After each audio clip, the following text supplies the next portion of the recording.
Ya halo teman-teman semua, ini sorry agak hujan. Jadi di video kali ini gue akan menjelaskan tentang Bitcoin halving rewards. Sebenarnya Bitcoin halving itu simpelnya adalah ketika gua sendiri misalnya, gua mau mining Bitcoin. Nah, ketika di 2009 awalnya itu adalah 50 Bitcoin teman-teman. Ketika kalian mau nge-mining. Nah, setelah kurang lebih sekitar 4 tahun, 3 sampai 4 tahunan itu akan di-cut. Jadi reward ketika gua nge-mining di 2009 itu ada 50 Bitcoin setiap kali nge-mining. Di 2012 itu jadi tinggal 25 Bitcoin. Nah, ketika di 2016 gua mining itu tinggal sisa 12,5 Bitcoin. Jadi istilahnya kayak dia itu akan dipotong terus, teman-teman. Dia akan dipotong terus setiap kali 4 tahun. Nah, sebenarnya itu nggak necessarily 4 tahun ya, teman-teman ya. Tapi sebenarnya setiap 210.000 blocks itu dia akan di-cut jadi setengah. Jadi kalau misalnya di sini ini 50 Bitcoin, dia jadi 25 Bitcoin, jadi 12,5 Bitcoin, dipotong setengah terus ya. Kemarin pas 2024 itu jadi 3,125 Bitcoin. Jadi setiap kali di 2024 ini misal kalian mau nge-mining itu dapat rewardnya 3,125 Bitcoin. Gambarannya seperti itu, tapi exactly-nya nggak kayak gitu ya teman-teman ya. Ya kalau semua bisa nambang Bitcoin secara gampang ya semua bisa jadi kaya ya, tapi sulit banget. Semakin banyak orang yang nge-mining, semakin sulit, teman-teman. Nah, di sini nanti akan ada blocks yang terbuat. Setiap kali ada blocks yang terbuat, ada blocks yang terbuat, ada blocks yang terbentuk. Itu nanti akan menambah, jadi totalnya jadi 210.000 blocks. Nah, setelah sudah 210.000 blocks, nanti dia rewardnya akan dipotong jadi setengah. That's called halving. Oke? Jadi kalau kalian bingung, tanya aja nanti nggak apa-apa. Nah, di sini ini gua kasih gambaran gimana sih bloknya itu terbuat gitu. Jadi di sini ini udah ada 880, 209, 17 menit yang lalu, terus 10 menit yang lalu itu 880, 210. Nah, Whitepool ini adalah tim atau sebuah platform yang nge-mining. Nah, setiap kali mereka ke mining, setiap kali selesai itu akan timbul blok seperti ini.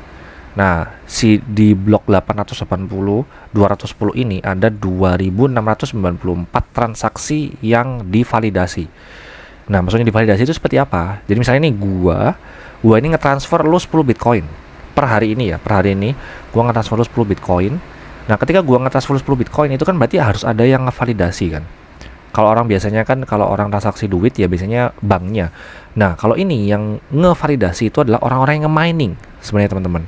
Jadi ketika mereka nge-mining itu ngevalidasi transaksi kita semua di seluruh dunia. Nah, setelah selesai ini semua ini divalidasi, semua transaksi ini divalidasi, nanti muncullah blok baru. Jadi si Whitepool ini nanti yang akan ngemunculin blok 880, 210 gitu. That's why namanya blockchain, karena ini nanti ini ada banyak banget blok.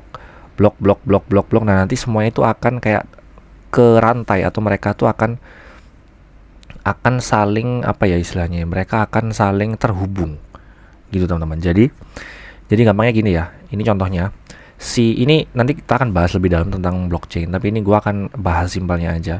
Jadi semisal gua ini adalah si Npool, gua ini si Npool ya teman-teman ya, lu itu adalah Whitepool. Nah, gua ini akan nge-mining atau ngevalidasi 3.800 transaksi, nanti akan jadi blocks. Jadi ini satu dunia ini banyak banget. Jadi cepet-cepetan siapa yang nge-mining. Nah, untungnya gue yang dapat atau platform gue yang dapat. Platform ini juga banyak juga ya yang istilahnya kayak join mining gitu. Karena sekarang tuh mining makin susah karena semua orang nge-mining, bahkan negara juga nge-mining. Nah, di platform gue si Npool ini, gue berhasil nih ngetransaksi memvalidasi 3.800 transaksi. Ini gue menerbitkan blok 880209. Oke. Nah, lu kan si Whitepool. Gua akan ngebagi blok gua ini, kopinya ke lu. Jadi lu dapat blok gua ini juga. Nah, nanti misal nih gua udah berhenti, gua nggak nge-mining lagi. Itu lu nanti udah ada kopinya. Dan si via BTC, platform platform Foundry USA, platform Pool ini nanti gua bagi semua. Jadi gua yang nge-mining, gua yang akan woro-woro. Halo guys, ini gua udah nge-mining sekian transaksi dan gua udah berhasil membuat blocks baru. Nah, ini gua bagi nih blocks baru ini semua nih. Tujuannya apa? Ketika gua udah nggak nge-mining lagi, masih ada kopinya di semuanya. Jadi istilahnya gua kan transaksi ke lu nih tadi, gua transaksi duit 10 Bitcoin gitu kan. Nanti ini akan divalidasi sama si Npool. Nah, ketika Npool ini nggak ada, masih ada platform via BTC, masih ada platform Foundry SE yang akan ngevalidasi, oh bener kok, tadi jam 20.50 ini, 20.51 itu Novan itu transaksi sama lu gitu. Jadi kita semua udah tercatat di blockchain gitu. Nah, ketika ada yang mengganti, dia tuh harus, atau ada hacker yang mengganti ini ya transaksi kita, dia tuh harus mengganti sebanyak 880.000 blocks ini secara bersamaan. That's why ini blockchain ini sangat sulit dihack, karena ya itu tadi, dia harus ngeganti semuanya ya. Dia harus ngeganti semua blok ini secara bersamaan, dan itu nggak mungkin terjadi, hampir nggak mungkin terjadi ya. Mungkin kalau 99,9 sekian 99,999%. Apakah masih ada? Ya ada, tapi mungkin nanti ketika kita udah mati mungkin. Jadi seperti itu kurang lebih teman-teman ya. Jadi nanti ini akan nambah terus. Nanti ketika udah 210.000 blocks ini, yang mana ini mungkin around sekitar 2028, ini udah diprediksi di forecasting sama ahli-ahli, itu sekitar 2028 itu nanti akan ada halving lagi, jadi potong lagi setengah gitu teman-teman. Itu mungkin penjelasan tentang halvingnya, semoga bisa membantu.